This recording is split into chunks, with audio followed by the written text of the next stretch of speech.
Hello everyone! Today we're going to be jumping back into Historic Brawl with the angriest Omnath, Locus of Rage. Now this Omnath was newly added with the anthology sets and has the landfall ability to create a 5/5 red and green elemental creature token. Additionally, whenever this Omnath or another elemental we control dies, we're going to be able to deal 3 damage to any target. So, as you could guess, based on our commander, we're playing a Gruul Good Stuff deck with a focus on landfall abilities and ramping. Some of those landfall payoffs include the Tireless Provisioner to get us treasures or foods. We have Scute Swarm, which is also a must include. One of the standout landfall cards as well is Zendikar's Royal. This is going to create a 2/2 green elemental creature token whenever a land enters the battlefield. And those elementals, when they die with Omnath, are going to be able to deal that 3 damage, which can be very powerful, creating us a lot of creatures and being able to deal a lot of damage. Now, what would a good stuff deck be without some great stuff? Let's talk about one of our potential combo wins here. We do have Tooth and Nail in the deck, and if we're able to pay that Entwine cost and get those 2 creatures of our choice onto the battlefield, we'll be picking Worldspine Worm as well as Xenagos. Now, together with Xenagos' ability, Worldspine Worm is going to become a 30/30 trample haste creature, which we will immediately swing at our opponent for the win. Aside from that, we do have a bunch of ways to ramp ourselves, a bunch of ways to get different lands on the battlefield, and a couple of the other value cards. Let me just point out a couple of them. Bloodbraid Elf is a new inclusion and can get us one of our spells for 3 or less off of Cascade, which can be very strong. We have Rhythm of the Wild as well as the Domri here to stop our creatures from being countered. Additionally, Delighted Halfling can do this for our legendary creatures as well, and we get some additional value that way. We also are running a Tali. What would a Gruul deck be without this absolutely insane value card? Not only are we going to get to steal a random non-land card from our opponent and get to cast one from our deck for free, but he can also flip into Blightsteel Colossus, in essence being an absolutely insane threat to deal with. Now, if you guys have been enjoying my content so far, make sure you subscribe to the channel to stay up to date to my latest videos. And if you do enjoy this video, make sure you give it a like. Let's go ahead and see how this deck does. Alright, here we are on the play. I'm going to go ahead and keep. This looks like an absolutely amazing starting hand. We've got Nissa, Resurgent Animist, an absolute value machine. Let's go ahead and start with Delighted Halfling here. This is going to let us get out the Nissa next turn. Alright, Basilisk Collar. Alright, let's go ahead and play out Nissa. Now, we're actually in a really good spot for our next turn. Not only are we going to get a landfall off the land that we play, but Springbloom Druid is also going to be able to give us additional landfall abilities. Oh, and we find a Lotus Cobra. This is going to be absolutely crazy. Let's go ahead and play out the Lotus Cobra here. Go for the Glade. Landfall. We're just going to add a bunch of green mana. Let's go Springbloom Druid. Let's pick our mountain here. And we're going to go ahead and grab a mountain and a forest. A bunch more ETBs. Let's go green. Nice. I think we just go green all the way through. We can play out our Oracle. And swing in with the Nissa. Ending the turn here. Not gonna lie, that's a pretty great third turn for us. Now, we are close, if we do find a land, to being able to cast our Omnath. Let's go for the Sanctum here. Green and red. Let's cast out our Omnath.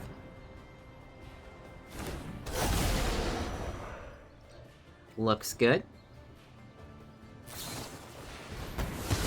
That's fine. Opponent destroys the Omnath. Back in the command zone you go. 3 damage. We'll go ahead and hit our opponent's creature, which is going to open us up to an attack. We have our opponent down at 13 now. Drawing Harrow next turn is going to be absolutely insane. Let's go Scute Swarm first. And then I think we will go ahead and cast Harrow now. Let's sacrifice the Forest this time. And we'll go ahead and grab Forest and Mountain. Alright, let's add green. And we can add another red. One of each.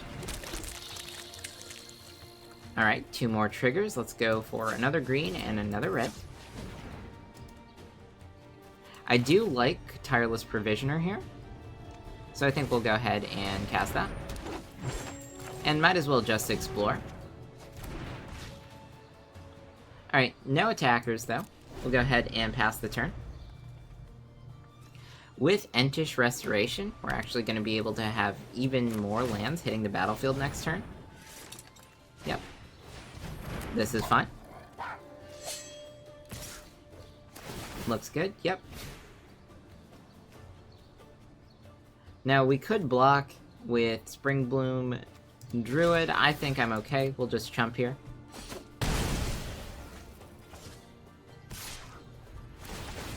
Yep. That's fine. Take that damage. Alright, well, let's go for the Entish Restoration.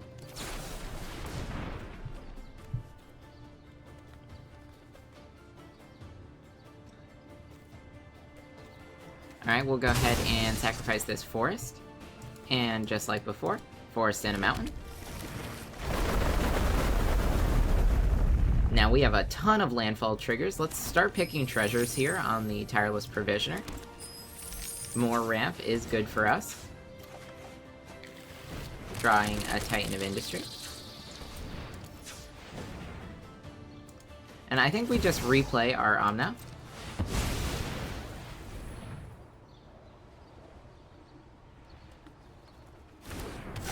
Notably can't be countered, not that it matters. Just gonna pass the turn here. We can chump block with Scute Swarms. That could be very strong. Our opponent is gonna be gaining a decent amount of life off of their creature.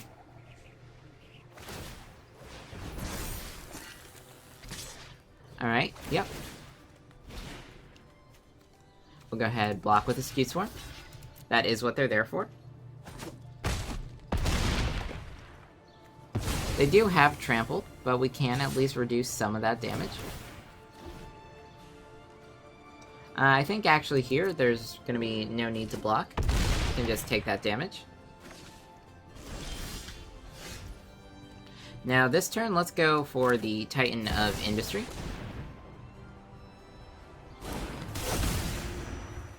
And then, with that, I think we're going to want to destroy an artifact or enchantment and gain 5 life. I'm gonna pick one of these. Yeah, legendary for trample and haste. I think we're gonna get rid of that one. And we're gonna gain that 5 life.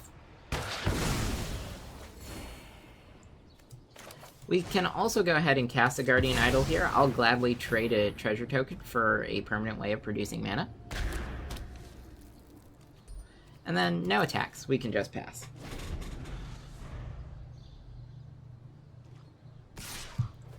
Alright. Opponent attacks again. We'll go ahead and block. Yep. No trample, so the Scute Swarms are doing their job. Looks good.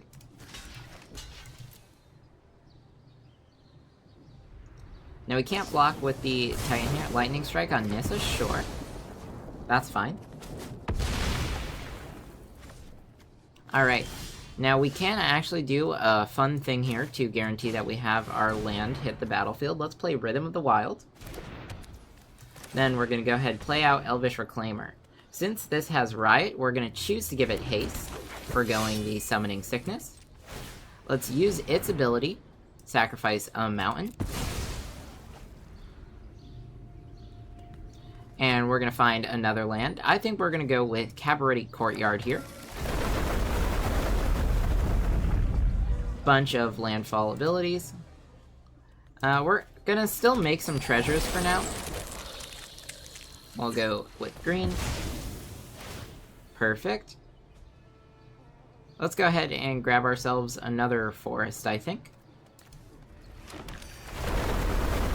More landfall abilities. Go treasure one more time. Add another green mana. And we can just play out the key to the archive. We're not going to get to keep that card, but that's okay. We're just going to go ahead and discard the Putrefy. No attackers. We'll just go ahead and end the turn right here. Now we're starting to make those 5/5 elementals, and soon we are going to be reaching a point where we can block and kill their commander. Looks like we've got it. Alright, on the play, and we do have Once Upon a Time in hand. We can go ahead and keep this. That's going to be a free turn 1 play. We're going to play it before we drop our land, because we're fun like that. Now, Lotus Cobra is really great here, so we're going to go ahead and take that one for sure. Going to start with our green land.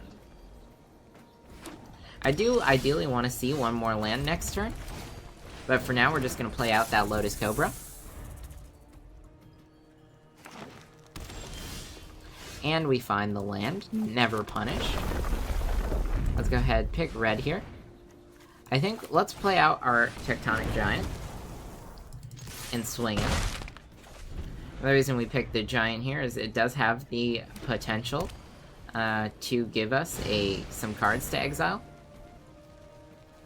And if we do hit those more lands, that's going to be great for ensuring we continue to hit those landfall abilities. Now here, we're just going to go ahead, add a green mana, and play out Zendikar's Royal. And swing out again. We're going to deal the 3 damage instead of exiling.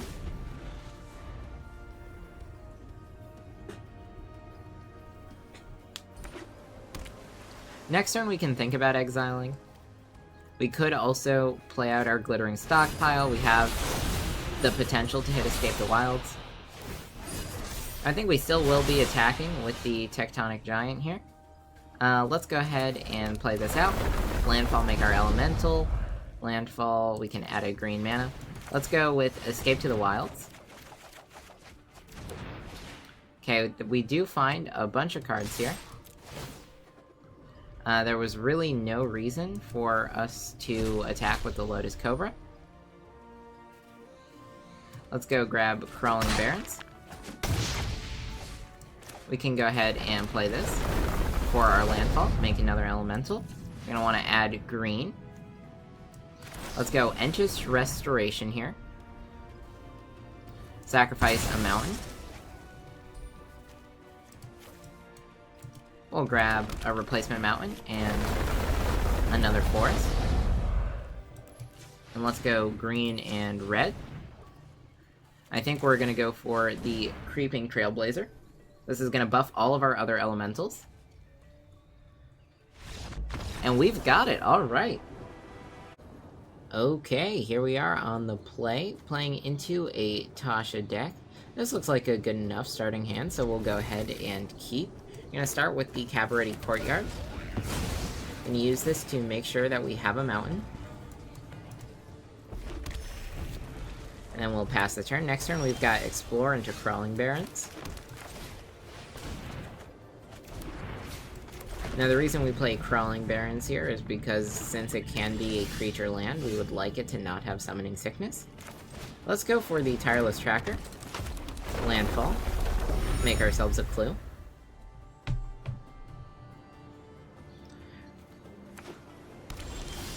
Now here we actually have an interesting sequencing choice. If we go ahead and play out this forest first, and then activate our clue, giving the +1/+1 counter here, Enchus Restoration now is going to see that Tireless Tracker is powered 4 or greater, letting us search for 3 basic land cards. Alright, that gets countered, but that's fine. We get a free 4 damage to face while our opponent's tapped out. We've got Great Henge potentially next turn. If our opponent plays out Tasha, that would be very good for us. Perfect. The other thing to note is those -1/-1 counters get cancelled out by our +1/+1 counters. Now we could just choose to kill Tasha here. Draw 2 cards, kill Tasha feels pretty good.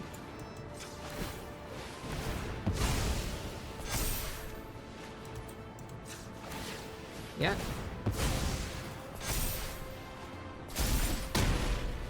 Back in the command zone. Curses on you. And we'll just play our Ornithopter here.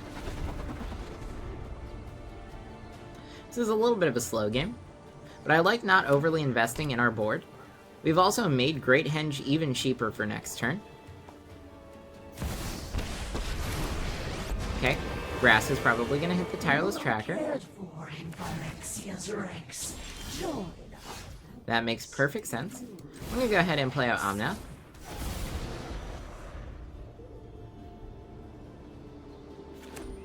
Opponent can kill their Vraska to deal with our Omnath. I mean, that's a choice that they have to make.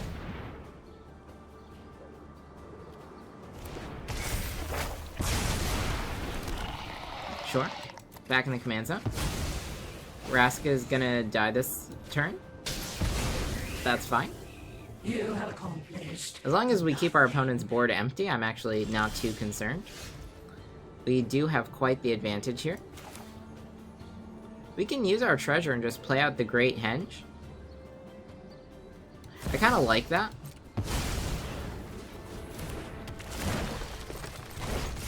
Move to combat. Gonna deal that 4 damage. And might as well just play out a Druid class. That seems pretty fun.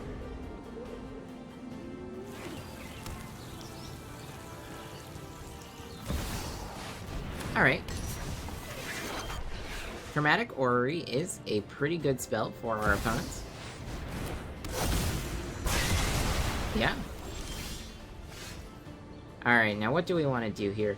We can go for Key to the Archive. Can also destroy Chromatic Orrery. I kind of like doing that. We're gonna grab Beseiju.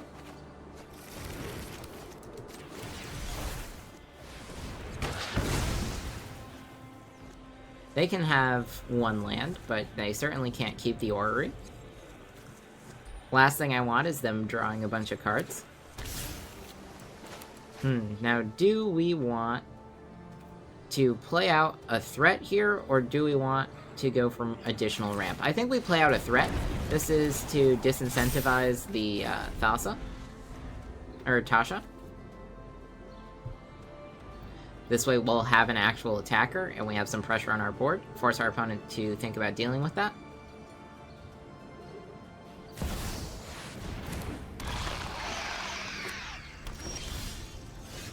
Alright, let's see. Just double check here. Yep, new targets. You are an elk now. Let's see, what do we want to do next? We can go Delighted Halfling, because we'll draw a card. We find a land. I like Ashaya. Move to combat. 3 damage to our opponent. Blocking with Jin-Gitaxias, the elk. And we lose 1 life. No big deal there. We do have lethal on board, so our opponent's gonna have to find some sort of way to deal with at least Ashaya. If they can deal with Ashaya with their last card in hand, they'll be in a much better spot, but even if not, we have 9 damage between just the giant and halfling.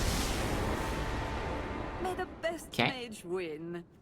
It is me. I'm the best mage. Sure. Beware. I know. So we have super lethal. Magic. No need to do anything other than just attack right now.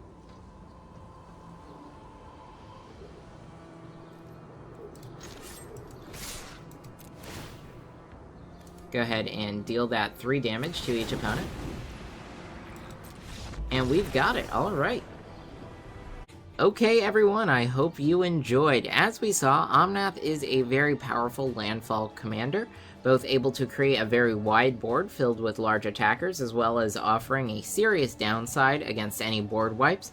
We're actually able to use all of the value cards and big creatures in Gruul to get ahead of our opponent, and have a very impactful board state.